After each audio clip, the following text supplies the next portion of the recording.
ডাক চলে আসছে ওইখান থেকে মরার আগে তোর উপরে দায়িত্ব দেয়া চাইতে পারলাম, এইটাই আমার।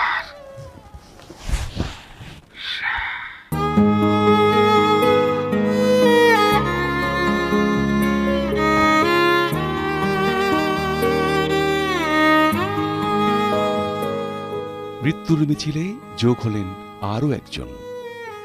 বৈশাখী টিভির জনপ্রিয় ধারাবাহিক হাবুর স্কলারশিপ নাটকে কুদরত মাস্টার রূপী অলিউল হক রুমি আর নেই। ক্যান্সারের কাছে হার মেনে 22 এপ্রিল ভোরে একটি বেসরকারি হাসপাতালে চিকিৎসাধীন অবস্থায় না ফেরার দেশে চলে গেলেন তিনি।